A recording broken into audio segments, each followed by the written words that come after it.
हम हैं इस समय इंडिया की सबसे फेवरेट कार मारुति सुजुकी की पवेलियन में और हमारे साथ हैं शशांक सर, कंपनी के एग्जीक्यूटिव ऑफिसर। सर, इस मारुति के लिए तो बहुत दिन से लोग इंतज़ार कर रहे थे कि इलेक्ट्रिक में कब पहुंचेगी। आज पर्दा उठ भी गया है, इसके बारे में कुछ बताइए।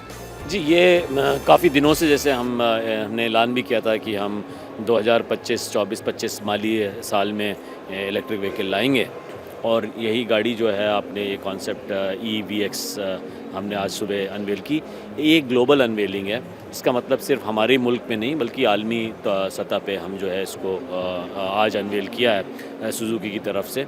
दूसरा, इसको अगर आपने देखा हो कि ये एक ऐसा प्लेटफॉर्म का डेवलपमेंट है जो ग्राउंड ज़ीरो से बनाया है। इसका मतलब ये है कि ये प्लेटफॉर्म स्पेसिफिकली इलेक्ट्रिक व्हीकल्स के लिए बनाया हुआ है और ये एक मॉडिफाइड प्लेटफॉर्म नहीं है। जो आजकल आप गाड़ियाँ देख रहे हैं, कुछ गाड़ियाँ जो बाज़ार में हैं वो आइस व्हीकल्स को मॉडिफाई करके EVs में हो गया है और उसमें कई दिक्कतें आती हैं, परफॉर्मेंस रिलेटेड, डायनामिक्स के रिलेटेड, सस्पेंशन के रिलेटेड।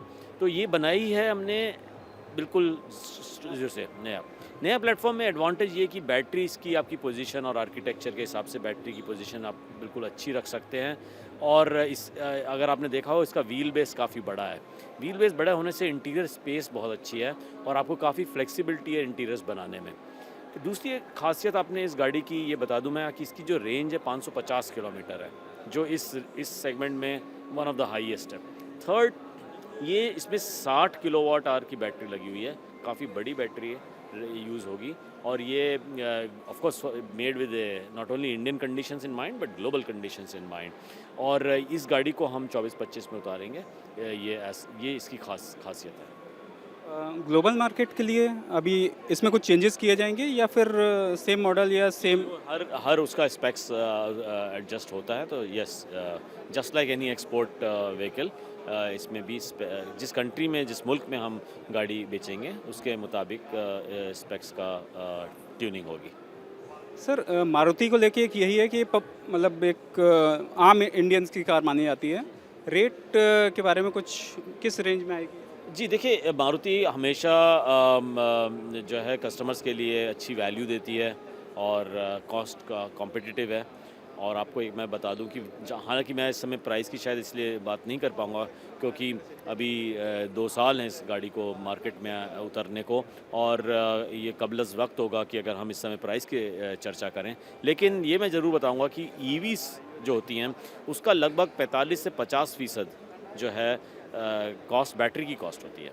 तो बैटरी की अगर आपको कीमतें कम रखनी है या कॉम्पिटिटिव रखनी है तो आपको बैटरी की कॉस्ट कम करनी पड़ेगी।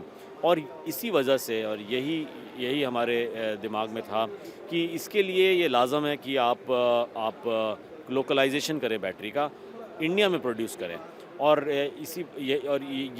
इसी को मद्देनज़र रखते हुए सुजुकी ने करीब 10,000 करोड़ का इन्वेस्टमेंट का ऐलान किया है BEVs में और बैटरीज़ में। इससे हमें उम्मीद है कि हम अपनी जो कॉस्ट है बैटरी की वो कम कर सकेंगे और जब ये गाड़ी उतरेगी मार्केट में तो हम कस्टमर्स को बहुत कॉम्पिटिटिव प्राइस दे सकेंगे। मतलब EVX को हम बोल सकते हैं कि आम आदमी की इलेक्ट्रिक कार हो सकती है? देखिए, आम आदमी क्या है ये तो हमको डिफ़ाइन करना थोड़ा सा मुश्किल है, लेकिन जैसे मैं बताया कॉम्पिटिटिव प्राइस होगी। बड़ी गाड़ी है, आप देख रहे हैं 4.3 मीटर है, 60 किलोवाट बैटरी है। ज़्यादातर जो गाड़ियाँ अभी मार्केट में चल रही हैं वो 26, 30, 35 इस रेंज में किलोवाट आवर रेंज में है बैटरी। तो जाहिर सी बात है कि स्पेक्स बहुत तगड़े हैं और आगे आने वाले वक्त में हम देखेंगे कि ये कितनी कॉस्ट कॉम्पिटिटिव होगी। पाइपलाइन में कुछ और भी मॉडल्स हैं या अभी? हाँ देखिए, शुरुआती तो यही है और जैसे हमारे प्रेजेंटेशन में भी जिक्र हुआ था कि आगे आने वाले वक्त में चूँकि एमिशंस के नॉर्म और टाइट हो रहे हैं और रेगुलेटरी भी और कंज्यूमर्स की तरफ से भी, तो मुझे लगता है कि ये जो EV का मार्केट है वो और बड़ा होगा और हमारी नज़र में 2030 तक लगभग पैसेंजर व्हीकल में हमारे मुल्क में करीब 20% तक इसका पेनिट्रेशन होगा। अगर ऐसा हुआ तो जाहिर सी बात है कि और मॉडल्स की ज़रूरत होगी और मारुति सुजुकी उसी समत में सोच रहा है और हम उसी हिसाब से अपनी प्रोडक्ट प्लानिंग कर रहे हैं। सर, जैसे आपने पॉलिसीज़ की बात करी तो गवर्नमेंट भी EVs के ऊपर काफ़ी एम्फेसिस दे रही है बजट को लेके कुछ आपका है कि बजट में कुछ इस टाइप से आप लोगों की कुछ डिमांड है या कुछ एक्सपेक्टेशंस हैं? देखिए, जहाँ तक ईवीज़ के मुतालिक आपने जो सवाल किया, 5% जीएसटी है उसके ऊपर, वो तो एक अलग जगह है अपनी।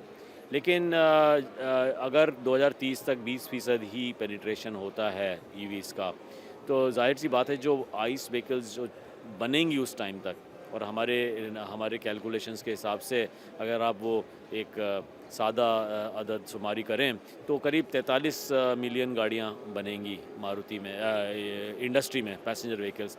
उसमें से करीब 3.5-4 मिलियन जो हैं वो ईवीज़ होंगी, 41 मिलियन फिर भी आइस व्हीकल होंगी। तो हमें चाहिए कि कुछ उनके हवाले से जो एमिशन है वो भी कम हो। इसीलिए मारुति सुजुकी ने कई टेक्नोलॉजी अप्लाई करेंगे। हमारी नज़र में हमें कई टेक्नोलॉजी का इस्तेमाल करना पड़ेगा वो एमिशन को कम करने के लिए। हम ऑलरेडी कर रहे हैं सीएनजी, हमारा 20-22% जो सेल है वो सीएनजी का है। दूसरा फ्लेक्स फ्यूल, वहाँ पे गाड़ी आप देखेंगे ऑटो एक्सपो में मारुति सुजुकी खड़ी हुई है wagon R with flex fuel, इसमें 85% इथेनॉल ब्लेंडिंग हो सकती है। तीसरा बायोगैस है। चौथा हाइब्रिड और स्ट्रॉन्ग हाइब्रिड, और स्ट्रॉन्ग हाइब्रिड बहुत ज़रूरी, मतलब बहुत अच्छा एक ऑप्शन है, विकल्प है, क्योंकि इसमें आपको एक ईवी की फीलिंग भी आती है, स्पेशली अगर आप गाड़ियों को शहर में घुमा रहे हों, और फ्यूल एफिशिएंसी बहुत ज़बरदस्त मिलती है। हमारी ग्रैंड विटारा इतनी बड़ी गाड़ी है, इसके बराबर की गाड़ी है, लेकिन उसकी फ्यूल एफिशिएंसी 27 से 28 किलोमीटर पर लीटर है। तो हमें मिक्स ऑफ टेक्नोलॉजीज़ यूज़ करेंगे एमिशंस को रिड्यूस करने के लिए। Thank you Shashank sir. मेरे साथ में थे शशांक श्रीवास्तव सर। उन्होंने मारुति के बारे में, इसके फ्यूचर के बारे में काफ़ी जानकारी दी। ऑटो एक्सपो पे आपको और भी खबरें मिलती रहेंगी, तब तक लिए थैंक यू।